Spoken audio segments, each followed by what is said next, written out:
අයිබෝවන් අපේ තුනේ පන්තියේ දුල පුතාලට පුතේ අද අපි පාඩම් පටන් ගන්නේ තුන්වෙනි සතියේ පාඩම් මාලාව. අද අපිට තියෙන්නේ තුන්වෙනි සතියේ පාඩම් මාලාවේ මෙන්න මේ ප්‍රශ්න පත්‍රය. මොකද්ද ප්‍රශ්න පත්‍රය? තුන පරිසරය, සතිය තුන ජලය. තුන පරිසරය, සතිය තුන ජලය 1. මේ පාඩම් පත්‍රයත් අරගෙන දැන් පුතේ ඔයාලා පහසු විදිහට වාඩි වෙලා ඉස්කෝලේ ලියන ආකාරයට ඔයාලගේ පැන්සල මකන කෑල්ල සහ ඒ අවශ්‍ය දේවල් සූදානම් කරගෙන අපි දැන් ලෑස්ති වෙමු. මෙන්න මේ ජලයේ පාඩම ආශ්‍රයෙන් හදපු පාඩම් පත්‍රය සම්පූර්ණ කරන්න පාඩමේ කරුණුත් අපි ඉගෙන ගන්න ගමන්. හරි පුතේ. දැන් ඔයාලා දැන් හැමෝම අතේ මේ ප්‍රශ්න පත්‍රය තියෙනවනේ. අපි බලමු දැන් මේකේ කියවෙන දේවල් ක්‍රියාකාරකම් එකින් එක විස්තර කර කර ඒක ආශ්‍රයෙන් අහලා තියෙන ප්‍රශ්න වලට පිළිතුරු ලියන්න. හරි පුතේ. දැන් මේකේ අපි මුලින්ම අහනවා ජලය නිසා පරිසරය සුන්දර වන ආකාර 3ක් ලියන්න. ජලය නිසා පරිසරය සුන්දර වන ආකාර 3ක් ලියන්න. ඔයාලා දන්නවා ඇති පුතේ මේක මම අමතර කාරණයක් කියන්නේ අපේ තියෙනවනේ ග්‍රහලෝක 8ක්. මේ ග්‍රහලෝක 8න් ඊටාම අලංකාරම ලස්සනම ග්‍රහලෝකය තමයි අපේ පොළොව නැත්නම් පෘථිවිය. ඒකට හේතුව තමයි මේ පෘථිවිය අලංකාර වෙන්න ප්‍රධානම හේතුව තමයි ජලය. ඔයාලට කවදා හරි දවසක පුළුවන් වුණොත් හඳට යන්න.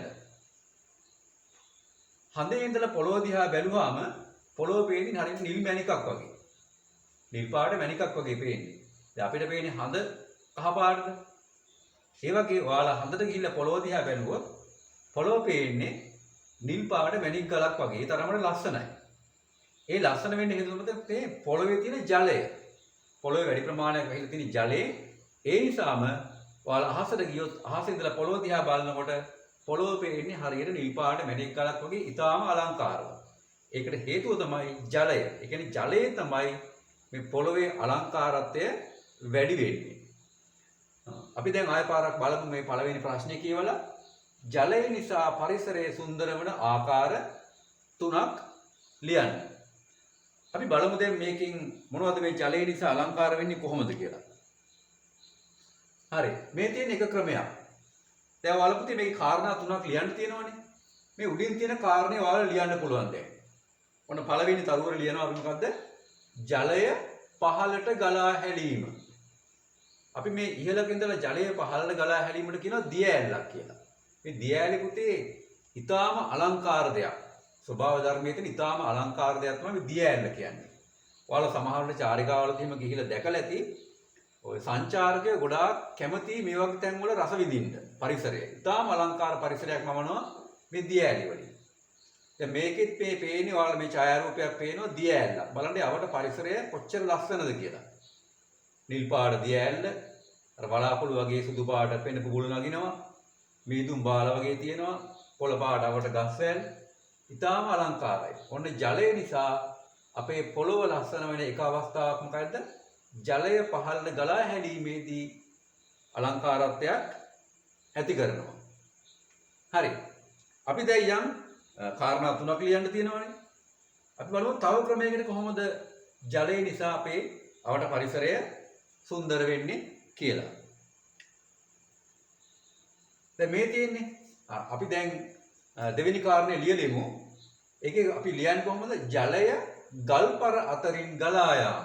අන්න පුතේ ජල පහරක් නැත්නම් ගංගාවක් ඇලදොලක් වගේ දෙයක් ගල්පර අතරින් ගලනකොට ඊටාම අලංකාර පරිසරයක් ලැබෙනවා.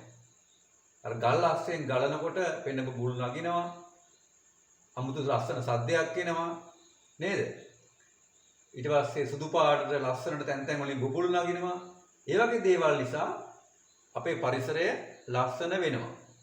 දැන් බලන්න මේකෙත් මේ තියෙන ඡායාරූපේ ඊටාම ලස්සන පරිසරයක් තියෙන්නේ. ගල්පර අතරින් ජලය ගලා හැලෙනවා නේද? එහෙනම් පුතේ අපිට තව කාරණයක් ලියන්න පුළුවන්. ජලය ගල්පර අතරින් ගලා යාම නිසා පරිසරය ලස්සන වෙනවා. මේකේ උඩින් තියෙන කාරණේ තියෙන වාක්‍ය ඔයාලා අර දෙවෙනි ආකාරයේ හැටියට ලියා ගන්න. හරි. අපි දැන් බලමු ජලය නිසා පරිසරය අලංකාර වෙන තවත් අවස්ථාවක්. හරි. මේ තියෙන්නේ මොකද්ද?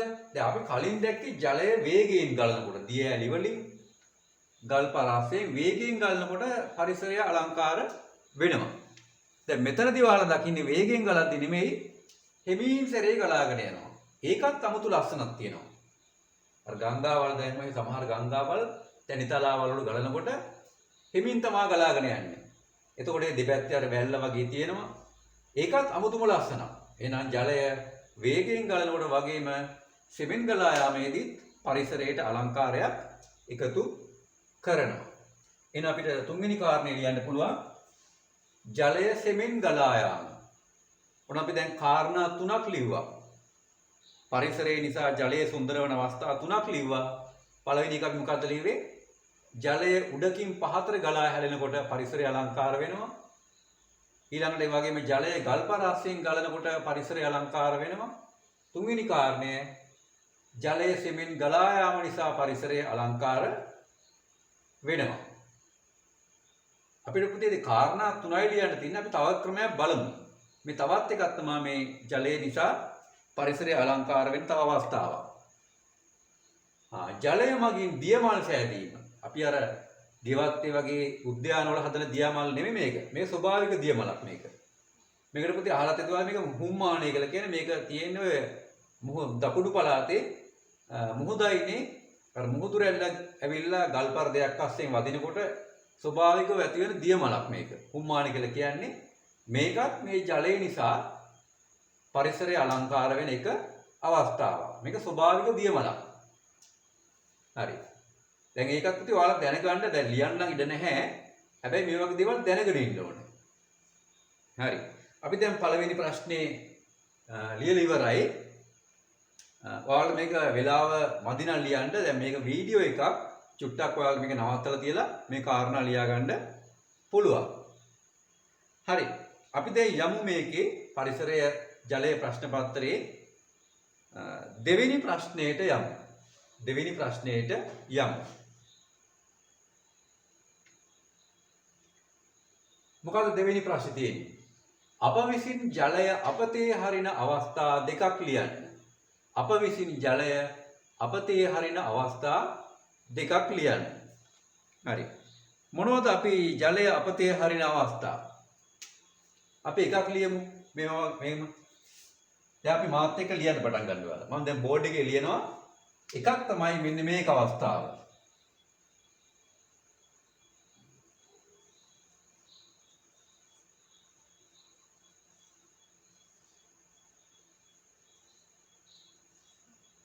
ජල කරාම වලින් ජලය පානය. මේක පුතේ අපි ඉස්කෝලේදී ගොඩක් වෙලාවට කරන දෙයක්. මේ ජල කරාමෙන් කෝප්පයක් පාවිච්චි කරන්නේ නැතුව කෙලින්ම ඒකට අත තියලා අතෙන් එන වතුර ටික කටට දා ගන්නවනේ. මේකෙදි වතුර විශාල ප්‍රමාණයක් අහක යනවා. අපි කෝප්පකින් බොනවා නම් කෝප දෙකක ප්‍රමාණයක්, ඒ කියන්නේ කෝප දෙකක් බිව්වොත් එකක ප්‍රමාණයක් කෙලින්ම අහක යනවා. ඒ කියන්නේ එකට එකක් විතර මේකේ ජලය විශාල නාස්තියක් සිද්ධ වෙනවා. ඒ නිසා හොඳම දේ තමයි මොකද්ද? අපි ජල කරාමයකින් කෝප්පයකට වතුරක් පුරවගෙන ඒක බොන එක. එතකොට ජලය කිසිම ආකාරයකට අපතේ යාමක් සිද්ධ වෙන්නේ නැහැ.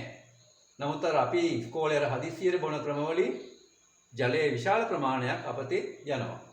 එහෙනම් පළවෙනි කාරණේ ලියන්න ජල කරාම වලින් ජලය පානය කරන විට.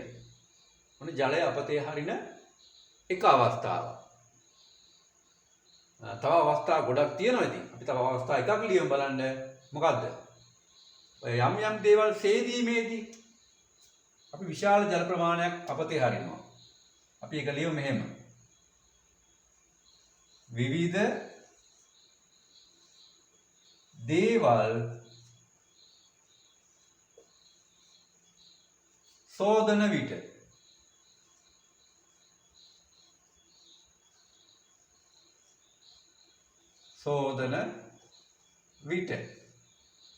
අපි උදාහරණයකට වාහනයක් වාහනයක් හොදනකොට අපිට ක්‍රම දෙකක් තියෙනවා. එකක් තමයි කෙලිම හෝස් එක අල්ලලා මඩ වගේ දේවල් තිබ්බොත් එහෙම හෝස් එක අල්ලලා හෝස් පයිපේ වතුර පාර අල්ලලා ඉන්නවා මඩ ටික ගැලවිලා වතුර පාරෙන්ම අහකට යනකම්. ඒකට අත පොඩ්ඩක්වත් තියන්නේ අතින් හොදන්නේ වතුර පාරෙන්ම තමයි යවන්න හදන්නේ. ඒක සැරට අල්ලලා. ඔන්න ඒ වගේ අවස්ථාවල ජලයේ විශාල ප්‍රමාණයක් අහකට යනවා අපේ කම්මැලිකම හින්දා. අන්න ඒ වගේ ඊට පස්සේ අපි දැන් වෙන භාණ්ඩ හොදන්න ගියත් ඒ ක්‍රමයට හොදන්න ගියොත් එහෙම ඒ කියන්නේ වතුර පාරේ විතරක් කුණු ටික යවන්න ගියොත් ජලයේ විශාල ප්‍රමාණයක් අහකට යනවා. ඒ වගේ දේවල් විවිධ තව දේවල් තියෙනවා. අපි දැන් ජලය ඔය කරාම වලින් ජලය වාජන වලට පුරවද්දී අපිට අමතක වෙලා ඔහේ වතුර ටික යන්න ආරිනවා. වතුර ටික වාජනෙන් ඉතිරිලා අහකට යනවා. එතකොට ජලයේ විශාල ප්‍රමාණයක් අහකට යනවා. ඒ වගේ විවිධ ක්‍රම වලින් අපි ජලය නාස්ති කරනවා. හරි. දැන් අපි කාරණා දෙක ලියුවනේ. අපි නැවත පාරක් ඒ කාරණා දෙක බලමු. මොකද අපතේ හරින අවස්ථා දෙක ජල කරාම වලින් ජලය පානය කරනකොට ජලය අපතේ යනවා. විවිධ දේවල් ජලයේ මගින් විතරක් කුණු ටික යවන්න හදනකොට මොකද වෙන්නේ? ජලයේ විශාල ප්‍රමාණයක් නාස්ති වෙනව නැත්නම් අහකට යනවා නැත්නම් අපතේ යනවා. හරි. අපි දැන් ප්‍රශ්නාංක 2 අපි මේ කතා කරුවේ. ඊළඟට අපි යමු ප්‍රශ්නාංක 3ට. මොකද්ද ප්‍රශ්නාංක 3 තියෙන්නේ? මේ තියෙන්නේ අපිට කලින් බලන්න මේ අර අපි කලින් කිව්ව අර ජලකරාමයකින් ළමයෙක් වතුර බොනවා. දැන් මේ ළමයාගේ කටට යන්නේ වතුර ටිකයි. අත් දෙකේ ඇඟිලි අස්සෙන් වැඩි ප්‍රමාණයක් අහකට ගලාගෙන යනවා නේද? මේ ජල ටැංකියකින් වතුර බොන අවස්ථාව. අපි ඉස්කෝල ළමයි තමයි මෙතනත් ඉන්න ඉස්කෝල ළමයි. මේක ගොඩාක් කට්ටිය කරන ඒ තරම් හොඳ නැති නරක චර්යාවක්, නරක ක්‍රියාවක්. අපි මේ වගේ දේවල් කරන්න හොඳ නෑ. මොකද ජලය කියන්නේ සීමිත සම්පතක්. සීමිතයි කියලා කියන්නේ අපිට අලුතෙන් ජලය හදන්න බෑ. අපිට තියෙන මේ පොළොවේ තියෙන ජලය පරිස්සමෙන් පාවිච්චි කරන එක පමණයි. හරි. මොකක්ද තුන්වෙනි ප්‍රශ්නේ තියෙන්නේ? ජලය හිඟ වූ අවස්ථාවක පරිසරයේ සිදුවන දේවල් දෙකක් ලියන්න. ජලය හිඟ වූච්ච අවස්ථාවක ළමයි පරිසරයේ සිදුවන ප්‍රධානම දේ තමයි මොකද්ද? නියඟය ඇතිවීම. අපි ලියමු මේක. අපි ලියමු මෙහෙම ගෙමු. නියඟයේ අවස්ථාව. නියඟයේදී දකින්න තියෙන දේවල් ගස් වැල් මැරෙනවානේ. ගස් වැල් වියලී යාම නේද? නැත්නම් මැරීම කියලා ලියන්න පුළුවන්. වියලී යාම. තව මොනවද? සතුන්ට ආහාර හිඟවීම. ගොඩක් මේක ලියන්න පුළුවන්. සතුන්ට විතරක් නෙමෙයි මිනිසුන්ටත් ආහාර හිඟ වෙනවා. ආහාර හිඟවීම.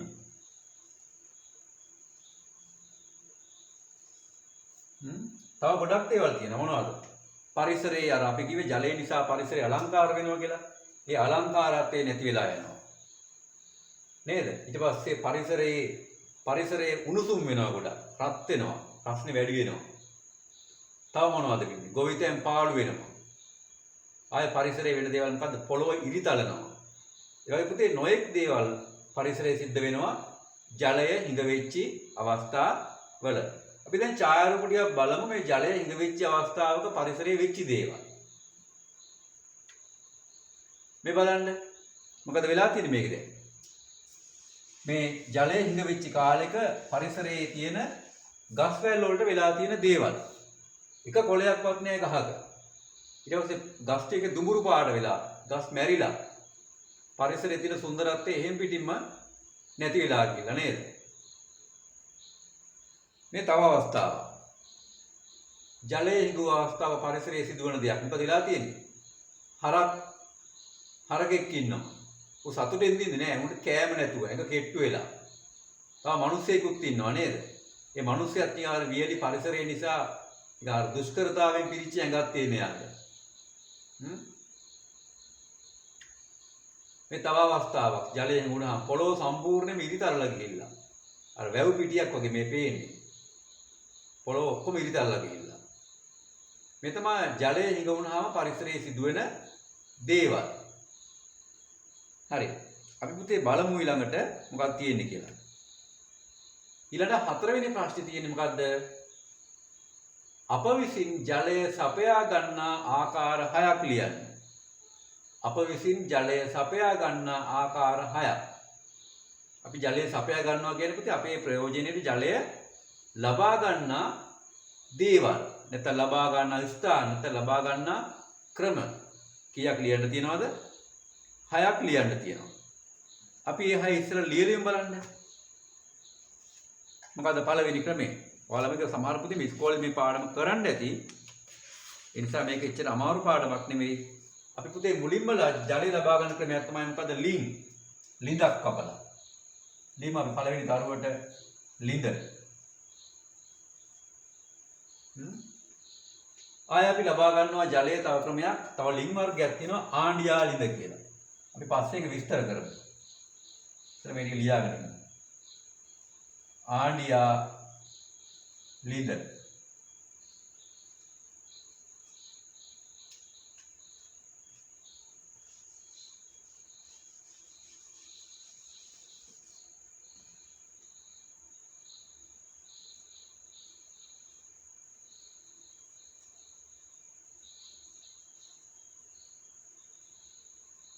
ආණ්ඩියා ලිඳ.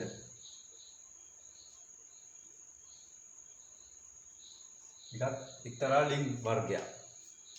ආයතනයේ අපි ජලය ලබා ගන්න වැව් වලින්. වැව.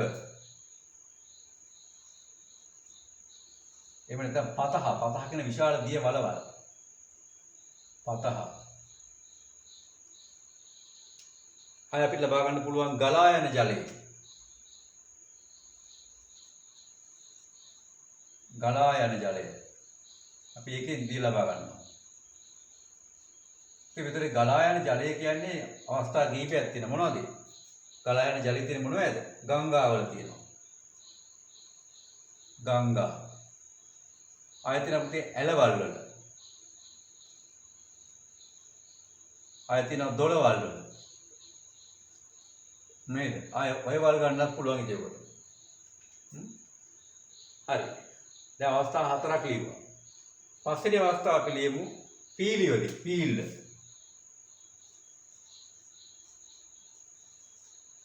පීල්ල. ඊළඟ අපි ලියමු තව එකක් හයක් නේද? හයවෙනි එක ලියමු ජල නල වලින්. ජල නල වලින්. ආය නැත්තම් නලලින් කියලාත් අපි අහලා තියෙනව නේද? නලලින්.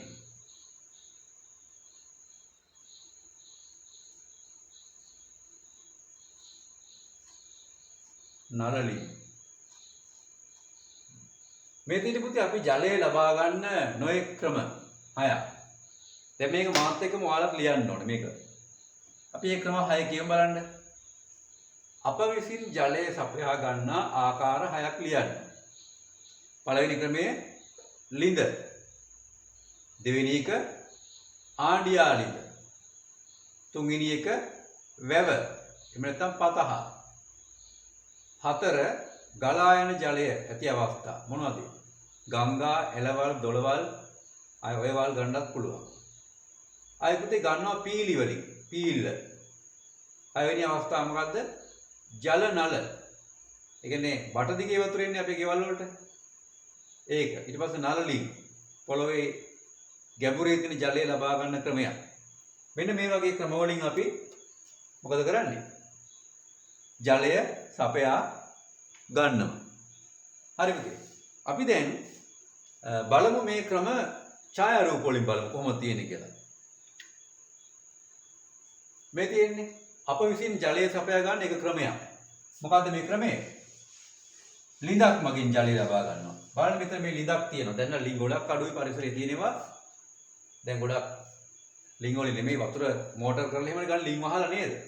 මේ ලිඳක් පුතේ. මේ ලිඳ වටේට මොකද බලන්න ලස්සන බැම්මක් බැඳලා ජලය ගලාගෙන යන්න කාණු දාලා නේද? මිනිසුන් ඉන්න ක්‍රමයක් හදලා වතුර බාන්නර බොලොක්කයක් දාන්න උඩ ලීයක් දාලා මේ ලිඳක්. එන ඕන ලිඳකිනුත් අපි ජලය ලබා ගන්නවා. මේ තව ක්‍රමයක්. මේක තමයි පුතේ ආණ්ඩියාලිද කියන්නේ. මේ ආණ්ඩියාලින් වැඩිපුර තියෙන පුතේ මේ යාපනයේ ප්‍රදේශයේ. යාපනයේ ප්‍රදේශයේ ගොඩක් ඔය ගොවිතැන් වලට එහෙම ජලය ලබා ගන්නකොට විශාල ප්‍රමාණයක් අවශ්‍යයි. මේ වගේ ලිංක් ක්‍රමයකින් තමයි ජලය ලබා ගන්න. මේකේ තියෙනවා විශාල ලිඳ කපලා ඒ ලිඳ ආසන්නයෙන් ගහනවා ආධාරකයක් දාලා දිග හරස් ලීයක්. මේ හරස් ලීයේ එක පැත්තක ගැට ගහනවා ගලක්. අනිත් කෙළවරේ ගැට ගහනවා මේ ඡායාරූප විදියට බාල්දියක්.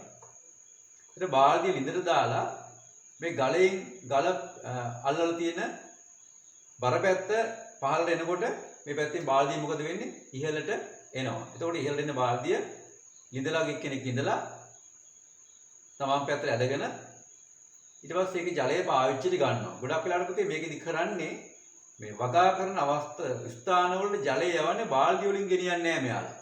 ඒ ලිඳේ ඉඳලා කාණුවක් කපලා තියෙනවා වගා බිමට.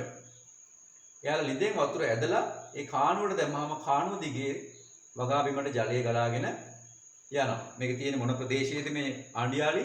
යාපනය ප්‍රදේශයේ. මේ ජලය ලබා ගන්න තව ක්‍රමයක් වැව් වලින්. වැව කියන්නේ පුතේ අපි ජලය ලබා ගන්නවා වගේම ජලය ගබඩා කරලා තියෙනත් පාවිච්චි කරන එක උපක්‍රමයක්. හැබැයි මේ වැව් හදන්නේ වියලි කලාපෙ. මොකද වියලි කලාප කියන්නේ ජලයේ හිඟ ප්‍රදේශයක්. අවුරුද්දේ ටික කාලයයි වහින්නේ. ඒ වහින කාලෙට ජලය රැස් කර ගන්නවා මේ වැව් වල. ආයෙත් ගංගාවල ගලා යන ජලයත් ඇලවල වලින් හරවලා අරගෙන මේ වැව් පුරවගෙන ජලය රැස් කර ගන්නවා. ගොඩක් වෙලාවට මේ ජලය රැස් කරගන්නේ ගොවිතැන් කිරීම සඳහා. එතකොට මේ වැව් වලින් ජලය ලබා ගැනීම බොහෝ වෙලාවට තියෙන්නේ ඔය අනුරාධපුරයේ පොළොන්නරුව වගේ වියලි කලාපීය වී ගොවිතැන් විශාල වශයෙන් කරන ප්‍රදේශවල. බලමු ඊළඟ එක. මේ තව ක්‍රමයක්. පතහ. පතහ කියන්නේ විශාල ජලයේ පිරිච්ච වලක්. මේකෙදි පුතේ ගොඩක් වෙලාවට මේ ගන්නෙ මේ ගොවිතැන් කරන්න මේකෙන් ජලය ගන්න. මේ ජලය ගලාගෙන යන අපි ඉස්සෙල්ලිවේ ගලාගෙන යන අවස්ථාවල ජලය ලබා ගන්නවා කියලා. ගංගා ඇලවල මෙතන ගංගාව. මේ ගංගාව අපි දැන් පුතේ ගොඩාක් ඔය ජල සම්පාදන මණ්ඩලය වගේ ආයතන වලින් මේ ජලය ගන්න එයාලා මේ ගංගා හරස් කරලා වේලක් වැඳලා එවෙන් තමයි ජලය ලබා ගන්නේ. අය කොහොමද අපි ජලය ලබා ගන්නේ? මේ පීල්ල. පීලි වලින් පුතේ අපි ජලය ලබා ගන්න. හැබැයි මේ පීලි තියෙන්නේ සාමාන්‍ය වැඩිපුරම කඳුකර ප්‍රදේශවල. කඳුකර ප්‍රදේශවල කන්දෙන් පහළට ජලය ගලාගෙන එනවා. කඳු මුදුනේ තියෙන උල්පත් වලින්. ඊට පස්සේ ගලාගෙන යන ජලය අපිට ගන්න ලේසි වෙන්න බටයක් හරි එහෙම නැත්නම් මේ වගේ අර උණ බට දෙකට පල්ලා හදපු පීල්ලකින් හරි නැත්නම් පුවක් කොටයක් දෙකට පල්ලා පීල්ලක් හදා ඒක අපි විවිධ ක්‍රම වලින් පීලි හදාගෙන ඒ පීල්ලකින් ජලය පහතට වැක්කිරෙන ආකාරයට හදා ගන්නවා. ඉතින් මේකෙන් අපිට නාන්නත් පුළුවන් වතුර පුරව ගන්නත් ලේසි ඕනම දෙයක් මේකෙන් කරගන්න ලේසි. මේ පීලිතර ගොඩක් තියෙන්නේ කඳුකර ප්‍රදේශවල. මේ තමයි අද ලංකාවේ වැඩිම පිරිසක් ජලය ලබා ගන්න ක්‍රමය නල ජලය. දැන් අපි ඒකේ වලට තින්නේ ගොඩක් වෙලාවට එහෙමයි නගරවල ගොඩක් පාවිච්චි කරන මේ ක්‍රමය තමයි. මොකද නගරවල ඔය ලින්ක් කපන්න ඒ වගේ දේවල් ඉඩ නැහැ. නේද? එතකොට මේ වගේ දේවල් කරන්නේ ඔය ජල සම්පාදන මණ්ඩලයේ ජලය ලබාගෙන ඒවා බට වලින් ගෙවල් වලට එවනවා නල ජලය. මේ තියෙන්නේ අපි නල මගින් ජලය ලබා ගන්නා ආකාරය. දැන් අපිට තව එක කරගත්තේ මොකද්ද? නල ලින්ක් කියලා. දැන් ඒකේ ඡායාරූපයක් නැහැ. නල ලින්ක් කියන්නේ ළමයි පොළොව ගැඹුරේ තියෙන ජලය ලබා ගන්න එක උපක්‍රමයක්. ඒකත් බට වලින් තමයි උඩට එන්නේ. ඒක මිටි ටිකක් වෙනස් ක්‍රමයක්. බලමු දැන් ඊළඟ ප්‍රශ්නේ මොකක්ද කියලා. පහ. අප ජලය තැන්පත් කර ගැනීමට භාවිතා කරන උපක්‍රම 4ක් ලියන්න. අපි ජලය පුතේ තැන්පත් කර ගන්නවා නේද? මොකටද තැන්පත් කරගන්නේ? තැන්පත් කරගන්නේ අපිට දැන් ඔය නොයෙක් ක්‍රම ජලය ලබා ගන්න වැව් වලින් ගංගා වලින්. ඉතින් ජලය අපි ගෙදර තියා ගන්න ඕනේ. අපිට නිතරම ජලය ගේන්න යන්න බෑ. ඒතර අපි නොයෙක් ක්‍රම පාවිච්චි කරනවා මේ ජලය තැන්පත් කරගන්න. අපි ඉස්සෙල්ලා ඒ ක්‍රම ටික ලියලා ඉන්නේ. මොනවද අපි ක්‍රමයක් ටැංකි වල ජලය තැන්පත් කර ගන්නවනේ. ටැංකි වල. ටැංකි පුතේ අපි විවිධ විදිහට හදනවා. දැන් කාලේ නම් ගොඩක් ඔය ප්ලාස්ටික් ටැංකි තියෙනවා. ඊට පස්සේ එහෙම නැත්නම් කොන්ක්‍රීට් ටැංකි තියෙනවා නේද? අය අපි ජලය ගෙදර වගේ තැන් වල තියා ගන්නවා කලයක දාලා. කලය.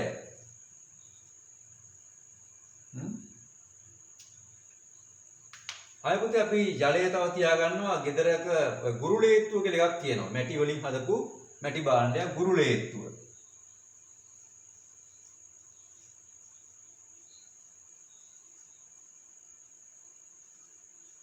මාත් එක්කම ඔයාලා මේවා ලියන්න. මම ලියනකොට ඔයාලට ලියන්න වෙලාව ඇතිනේ. ගුරුලේත්තුව. අය පුතේ අපි ජලය තැන්පත් කරන විශේෂ ක්‍රමයක් තියෙනවා. හැබැයි ඒක ගේ ඇතුලේ කරන්න බෑ. ඒකට අපි කියනවා වැව කියලා. වැව. වැව කියන්නේ පුතේ අපි ජලය තැන්පත් කරගන්න යොදාගත්තු එක උපක්‍රමයක්. හැබැයි වැවේ ජලය අපි ගොඩක් වෙලාවට ගන්නෙ ගොවිතැන් කටයුතු වලට. දැන් මේ මුල්ම ක්‍රම තුන තියෙන්නේ අපේ ඉස්කෝලේ හෝ නැත්නම් ගෙදර වගේ තැන්වල ජලය ගබඩා කරගන්න ක්‍රම. අපි ගෙදරත් ටැංකි හයි කරනවා. පාසලේ තියෙන ජල ටැංකිනේ නේද? කලය අපි පාවිච්චි කරන ගෙදර පමණයි. ගුරුලේත්තුවක් ගෙදර පමණයි. වැව කියන එක අපි ගම්මාන වලට මුළු ගමකටම වගේ වතුර දෙන්න විශාල කුඹුරු යාවලට වැව පාවිච්චි කරනවා. ඉතින් මේ ක්‍රම හතරම මොකද්ද? ජලය තැන්පත් කර ගැනීමට භාවිතා කරන උපක්‍රම තමයි මේ තියෙන්නේ. හරි. අපි බලමු දැන් මේ උපක්‍රම ඡායාරූප වලින් කොහොමද බලන්න පුළුවන්ද කියලා බලමු. හරි. මේ තියෙන එක උපක්‍රමයක්. මොකද්ද? මේ උපක්‍රමය ප්ලාස්ටික් ටැංකියක්. අද ගොඩාක් ගෙවල් වල තියෙන ලේසිම උපක්‍රමය තමයි මොකද්ද? ප්ලාස්ටික් ටැංකියක ජලය ගබඩා කර තැබීම. හරි. මේ තව ක්‍රමයක්. මොකද්ද මේ ක්‍රමේ? වැව.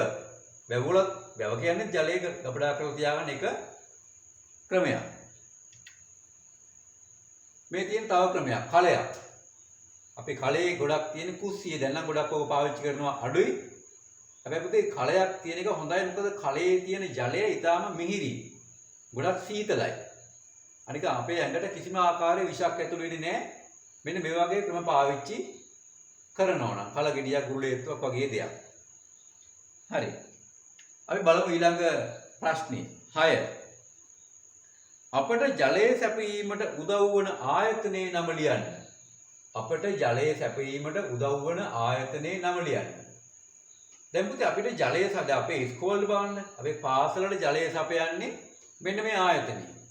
පාසලට පමණක් නෙවෙයි අද ගොඩාක් ගෙවල් වලට. නගරේ විශේෂයෙන්ම නගරයේ තියෙන නගරාශ්‍රිත ගෙවල් වලට කඩවල් වලට ජලය සපයන්නේ මෙන්න මේ ආයතනය. මේක තමයි ලංකාවේ අපි හැමෝටම ජලය සපයන එකම ආයතනය. තව ඉතින් විවිධ ක්‍රම වලින් බෞද්ධ වලින් ගෙනත් ඒවා හච්ච නෙවෙයි. මේක තමයි ප්‍රධානම සහ එකම ආයතනය. මොකද්ද මේ ආයතනයේ නම? අපි ලේසියට කියනවා ජල සම්පත් මණ්ඩලය කියලා. ඒක එහෙම නෙවෙයි දිග නමක් තියෙනවා මේකට. බලන්න.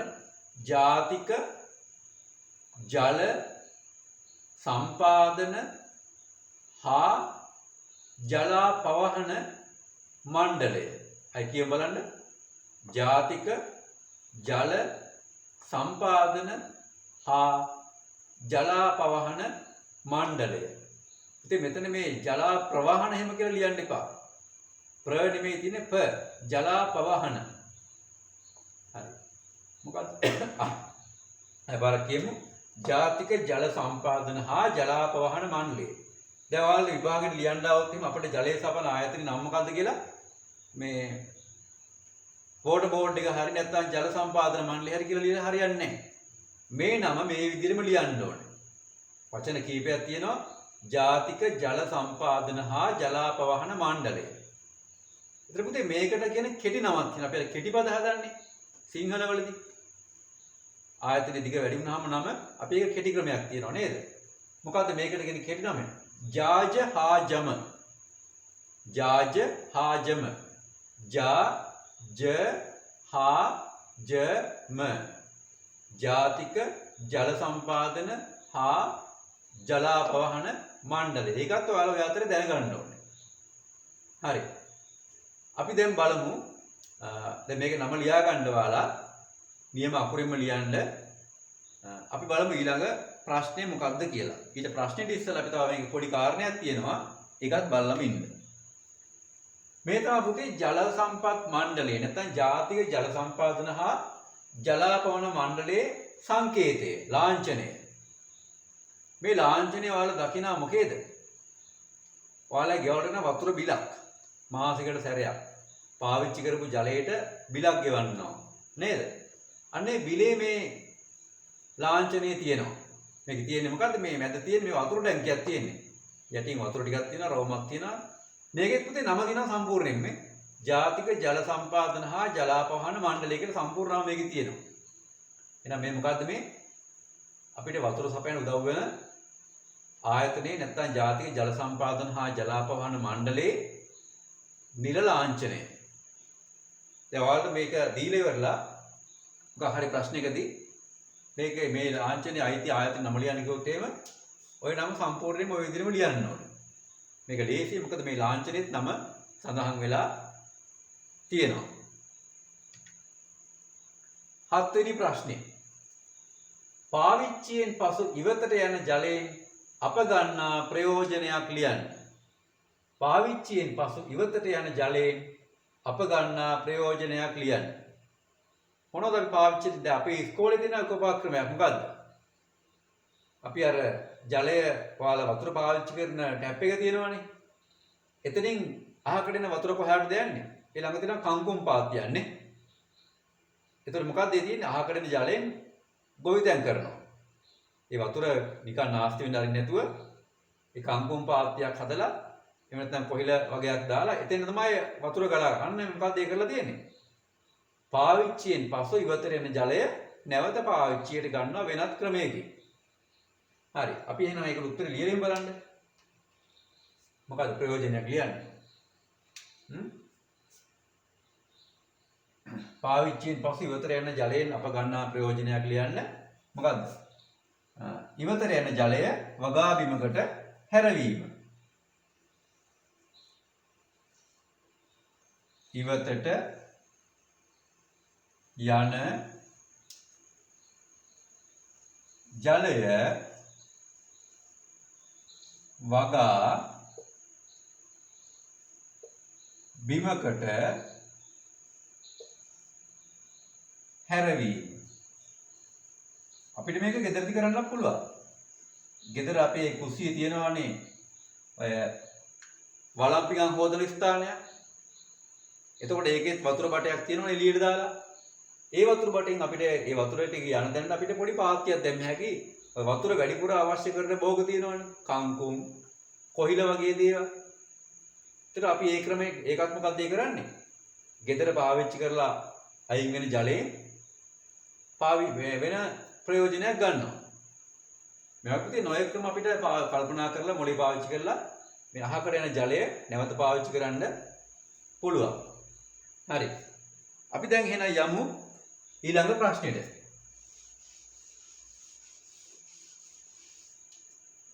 මොකක්ද ඊළඟ ප්‍රශ්නේ තියෙන්නේ? 8 වෙනි ප්‍රශ්නේ. මොකක්ද තියෙන්නේ? ජලය පිරිසුදු කර ගැනීමට යොදා ගන්නා අතීත ක්‍රම 3ක් ලියන්න. ජලය පිරිසිදු කර ගැනීමට යොදා ගන්නා අතීත ක්‍රම 3ක් ලියන්න. අපි පුතේ මුලින්ම මේක ලියලා ඉමු උත්තර ටික. පළවෙනි එක ලියන්න ඉංගිනියට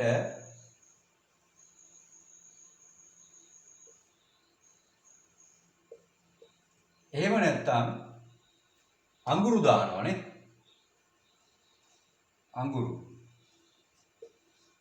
අඟුරු ජලයට දැමීම. ජලයට දැමීම. ඊළඟ මොකද අපි ලියන්නේ? රෙදි කඩකින් පෙරා ගැනීම. ඔන්න ඉස්සර කාලේ ජලය පිරිසුදු කර අපි තාමත් මේක කරනවා. ඉතින් ඉස්සර කාලේ වුණාට නේද?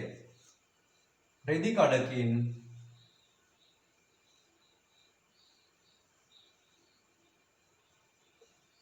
ජලය පෙරා ගැනීම.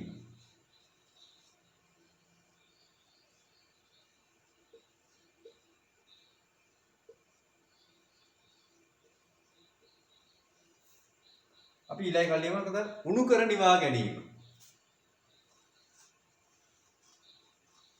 උණු කර නිවා ගැනීම. උණු කර නිවා ගැනීම. වෙන පුතේ අපි ඉස්සර කාලේ අතීතයේදී ජලය පිරිසිදු කරගන්න යොදාගත්තු ක්‍රම. හැබැයි මේවා අතීතේ වුණාට අපි මේවා පුතේ වර්තමානයේත් අපිට පාවිච්චි කරන්න පුළුවන්. පුළුවන් වගේ අපි සමහර කරනවා තාම පාවිච්චි කරනව නේද? ඉංග්‍රීසියට නම් දැන් ඉතින් හොයාගන්න අමාරු නිසා වැඩි නෑ. හැබැයි රෙදි කඩකින් පෙරා ගැනීම උණු කර නිවා ගැනීම අපි තාමත් මේක ගෙවල් වල කරනවා. ඉංග්‍රීසියට කියන්නේ පුතේ ඇට වර්ගයක් ඔය අපි ශාකවල ලබා ගන්න ඒ වගේ තියෙනවා කියලා මම අහලා තියෙනවා. ඔය විෂ බීජ නැත්නම් විෂ උරා ගැනීමේ විශේෂ ගුණයක්. ඒ වගේම අඟුරු අපි ඔය ලිපේ තියෙන අඟුරු තියෙන්නේ දර පුච්චලා ඉතුරු වෙනේවා. මේ අඟුරු කැටවලට තියෙනවා විෂ බීජ උරා ගැනීමේ විශේෂ හැකියාවක් තියෙනවා. ඔය ඉස්සර අපේ මිනිස්සු ලිඳක් ඉහළ ඉවරුනාම එහෙම ඒකට දානවා අඟුරු කැටයක්. අඟුරු කැටයක් දානවා. ඇයි හේතුව? අඟුරු කැටයක් දැම්මහම යාලා දන්නවා ජලය පිරිසිදු වෙනවා කියලා. ඊළඟ රෙදි කෑල්ලකින් ජලය පෙරා ගැනීම. ඒකට අර අපේ භික්ෂුන් වහන්සේලාත් අර අටපිරිකරට එහෙම තියෙනවා පෙරහන් කඩ කියලා කොටසක්. එතකොට ඒකෙන්ම තේරෙනවා මේ ජලය පෙරා ගන්න රෙදි කෑල්ලකින් කොච්චර සේවයක් වෙනවද කියලා. නේද? ඊළඟ මොකක්ද තියෙන්නේ? උණු කර නිවා ගැනීම. මේකෙන් ජලය පුතේ හොඳට පිරිසිදු වෙනවා. ඒකේ තියෙන විෂ බීජ ඔක්කොම ටික විනාශ වෙලා යනවා ජලය රත් වෙනකොට. හැබැයි අපි මේක කරන්න ඕන කොහොමද? කෙලින්ම වතුර උණු කරලා නිවා ගන්න හරි නෑ. මුලින් ජලය පෙරන්න ඕනේ. ජලය පෙරනකොට ඒකේ රොඩු වගේ දේවල් අයින් වෙනවා. හැබැයි ජලය පෙරනකොට රොඩු වගේ දේවල් අයින් වුණාට ඒක විෂ බීජ විනාශය වීමක් සිද්ධ වෙන්නේ නැහැ. ඒක රොඩු අයින් වීමක් පමණයි සිද්ධ වෙන්නේ. ඊට පස්සේ රොඩු අයින් වෙච්ච ජලය විෂ බීජ විනාශ කරන්න ඕන නම් මොකද කරන්න ඕනේ?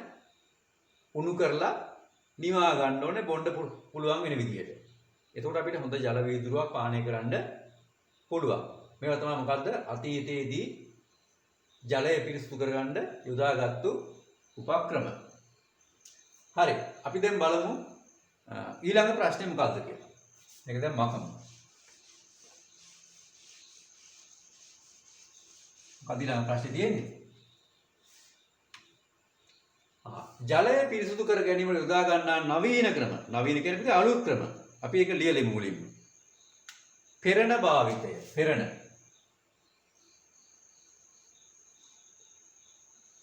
පෙරණ භාවිතය. මෙතන පෙරණ කියන්නේ මොකද්ද? ෆිල්ටර් කියලා අපි අහලා තියෙනව නේද?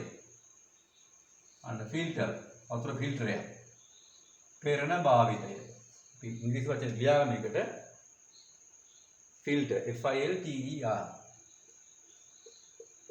L T E R filter. ෆිල්ටරයක් පාවිච්චි කරනවා නේ ෆිල්ටර් එක. ඊළඟ මොකද්ද? ක්ලෝරින් යෙදීම. ක්ලෝරින්. ක්ලෝරින් දාන රසායනික ද්‍රව්‍යය. ක්ලෝරින් යෙදීම.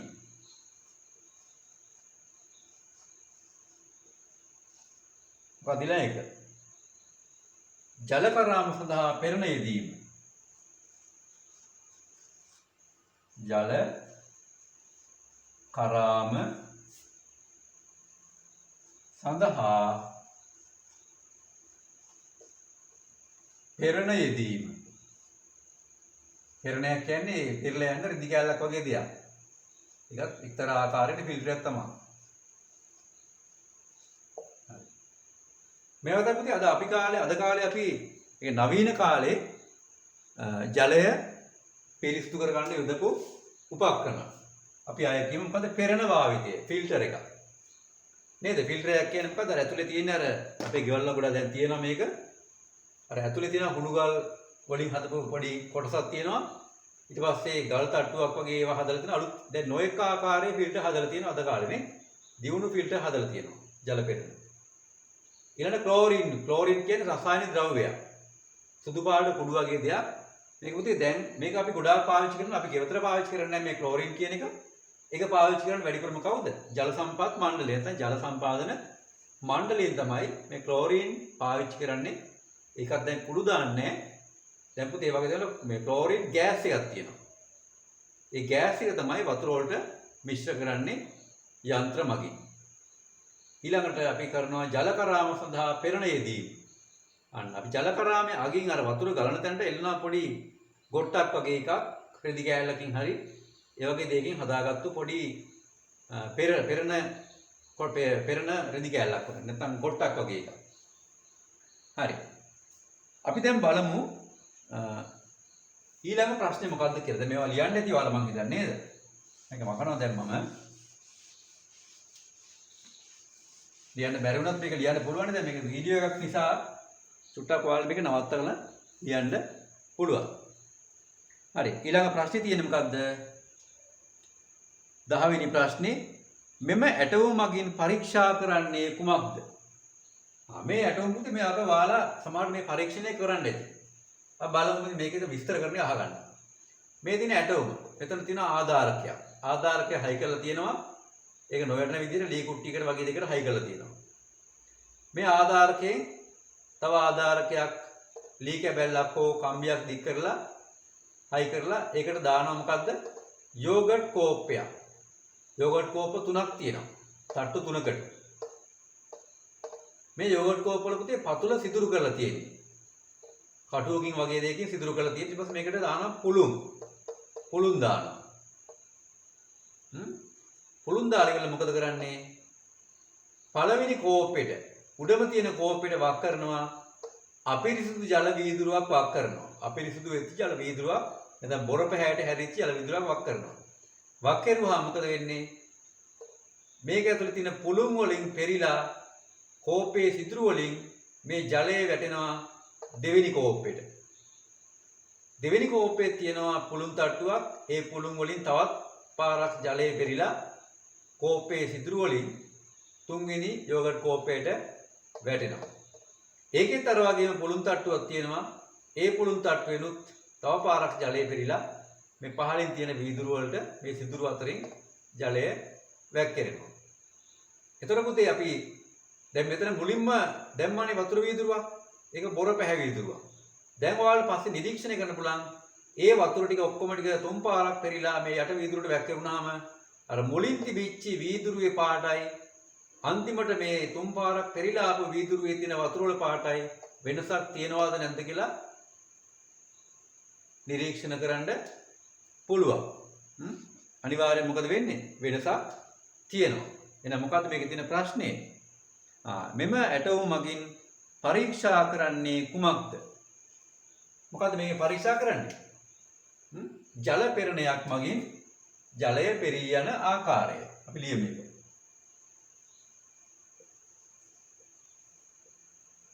ජල පෙරණයක් මගින්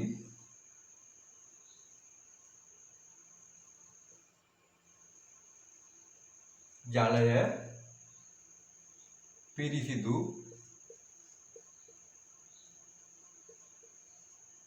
වන ආකාරය.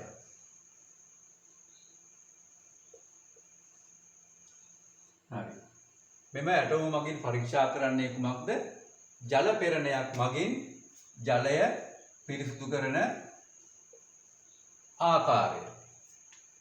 හැබැයි පුතේ මතක තියාගන්න මේක අපි මේ සම්මත ජල පෙරණයක් නෙවෙයි. මේ පෙරලෙන වතුර අර මුලින් තිබිච්ච එකට වැඩිය බොර පැහැ අඩු වුණාට බොර පැහැ සම්පූර්ණයෙන් නැති වෙලා නැහැ මේකේ.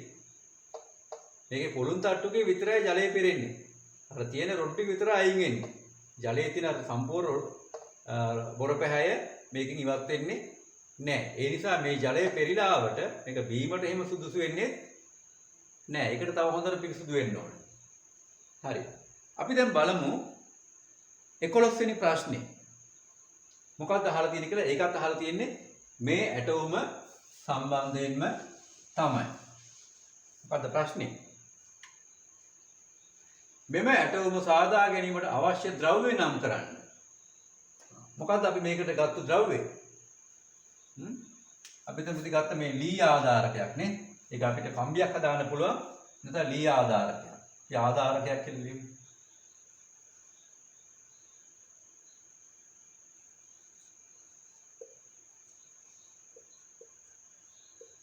මේක ලී වුණාට පස්සේ අපිට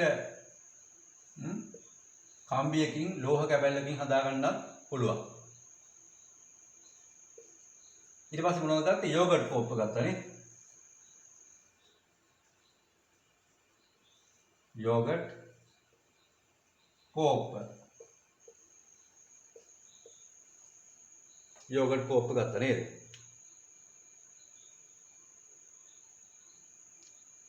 හරි. ආයෙ පුතේ මේකට ගත්ත මොනවද? පුළුන් ගත්තා. පුළුන්. පුළුන් ඒ කියන්නේ කපු පුළුන් කියලා වර්ගයක් තියෙන එක ගන්න පුළුවන්. පුළුන් හොයාගන්න අමාරු නම් මේකට පුළුවන් සුදු පාට රෙදි කෑල්ලක් දාන්න. පුළුන් හෝ සුදු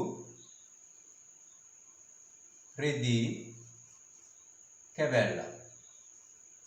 මෙන්න මේවා තමයි අපි මේ පරීක්ෂණය කරන්න යොදාගත්තු දේවල්.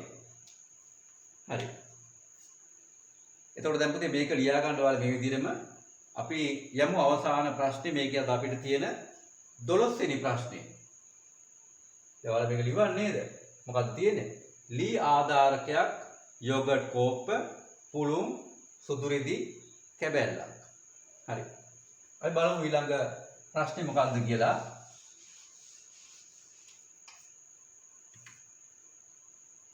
ඒකදී මොකද්ද? මෙහි A මගින් දැක්වෙන්නේ. A කියලා කියන පුතේ මෙන්න මේක.